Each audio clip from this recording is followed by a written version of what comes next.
Hey, salut à toutes et à tous, on se retrouve enfin pour ce 13e épisode sur le Game Over, sur notre cours, série de tutoriels sur la création, le développement d'un jeu sur Pico 8. Donc, enfin, on va attaquer le menu de Game Over.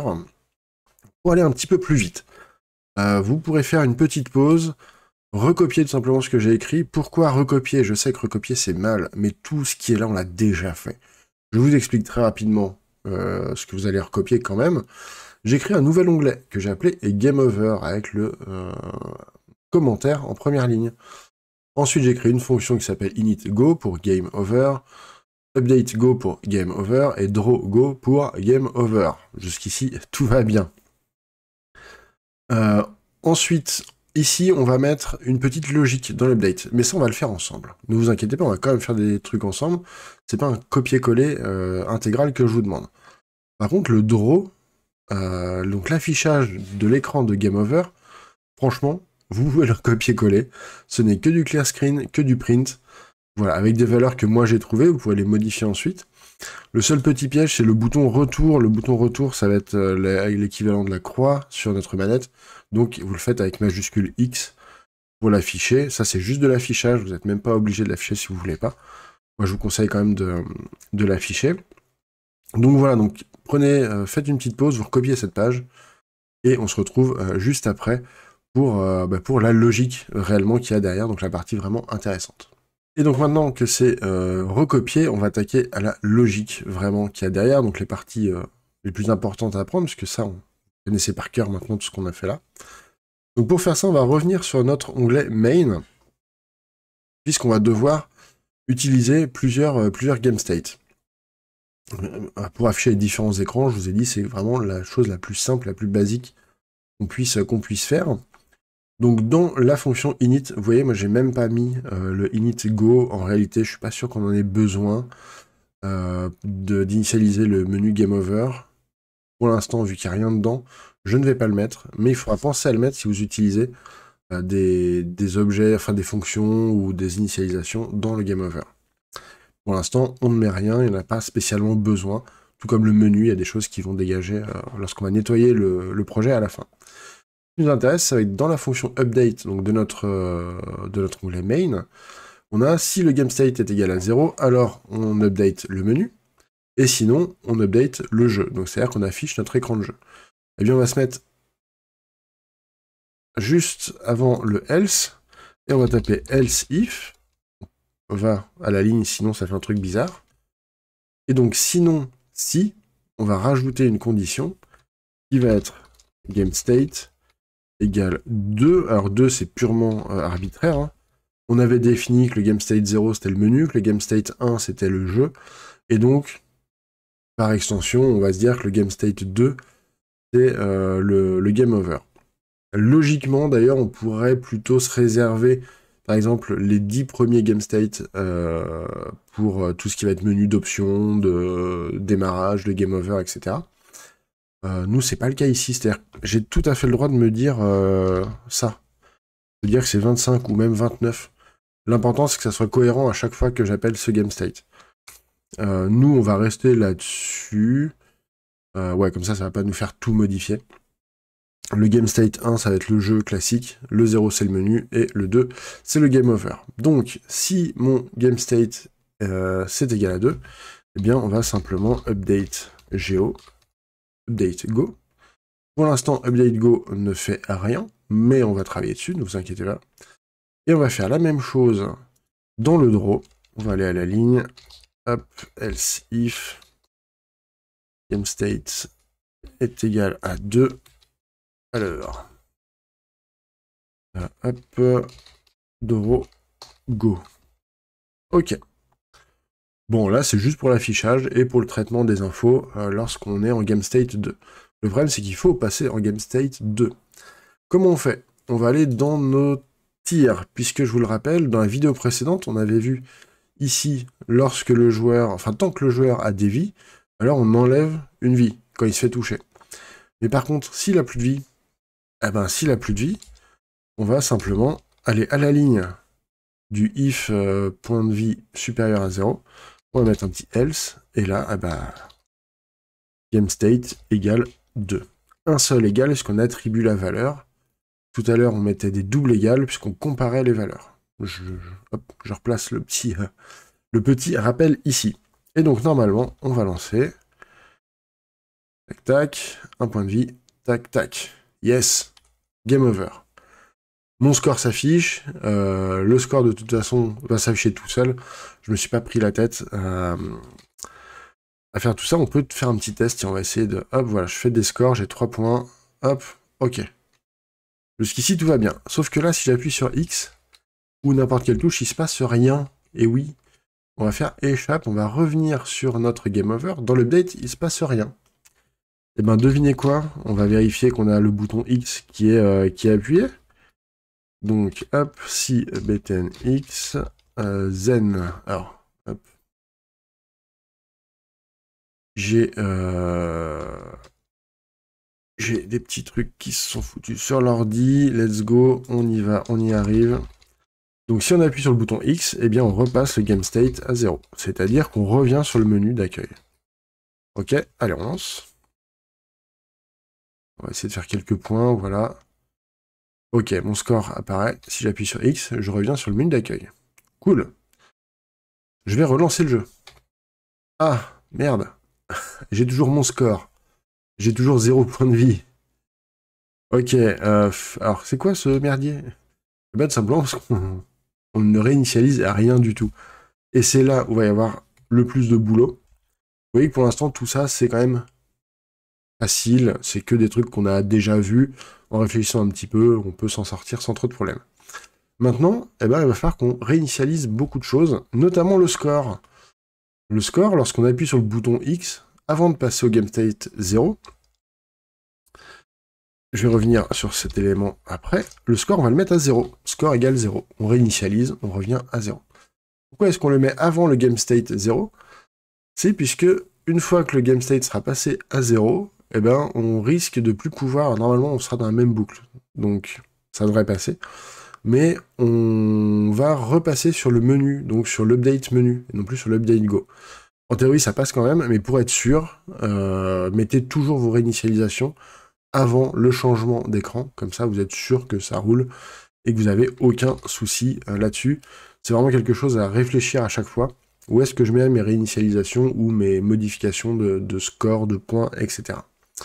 Ok, donc là, quand j'appuie sur X, mon score revient à 0, puis je reviens sur le menu principal. Jusqu'ici, tout va bien.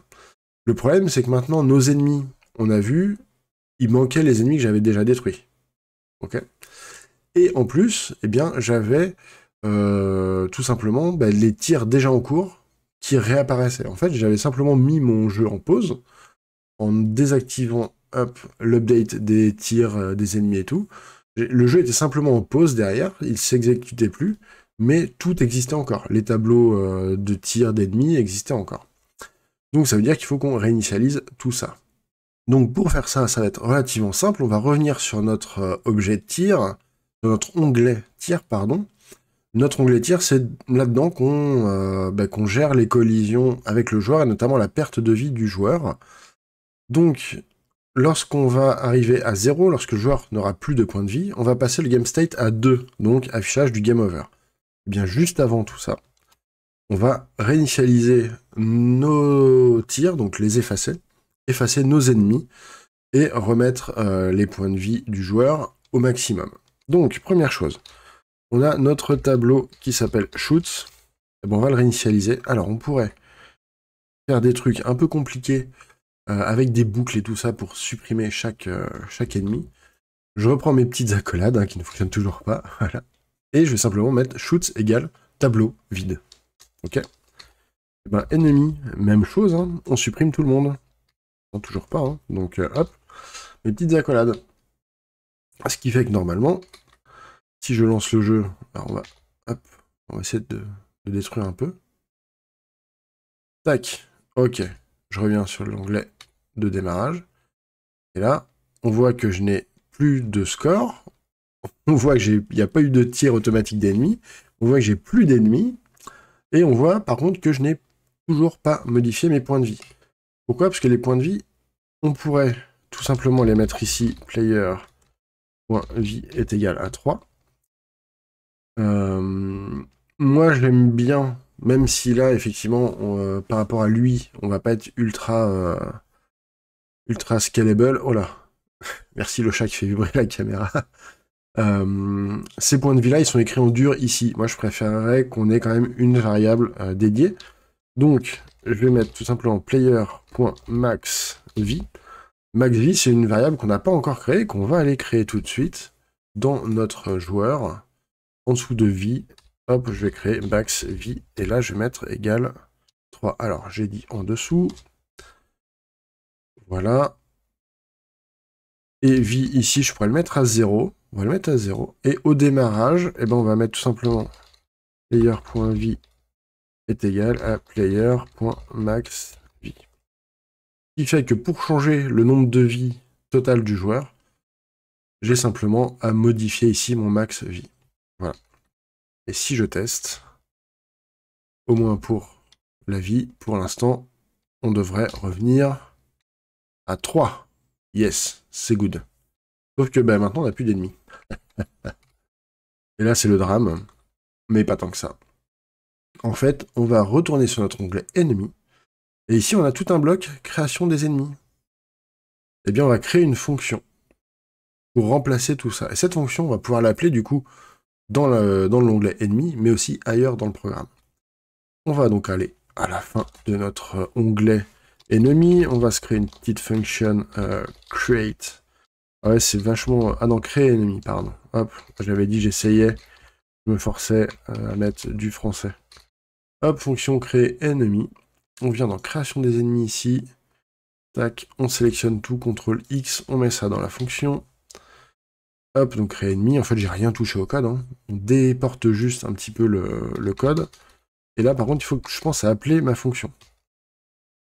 Sinon, eh ben, ça ne sera jamais fonctionnel. Et donc, on a fait cette petite fonction. On va retester vite fait. Ok, nos ennemis sont créés, ils se comportent normalement. Pas de souci là-dessus. Si je quitte et que je relance, ils ne sont pas recréés. Mais pour l'instant, c'est normal. Toujours est-il qu'au premier run, au lancement du jeu, les ennemis sont bien créés. Maintenant, bah, tout simplement, on va réutiliser cette fonction, on va réappeler cette fonction. Lorsqu'on lance le jeu, donc dans Update menu, lorsqu'on appuie sur le bouton rond, donc ça sur le menu principal, alors on va changer notre game state, donc là du coup on va aller à la ligne, hop,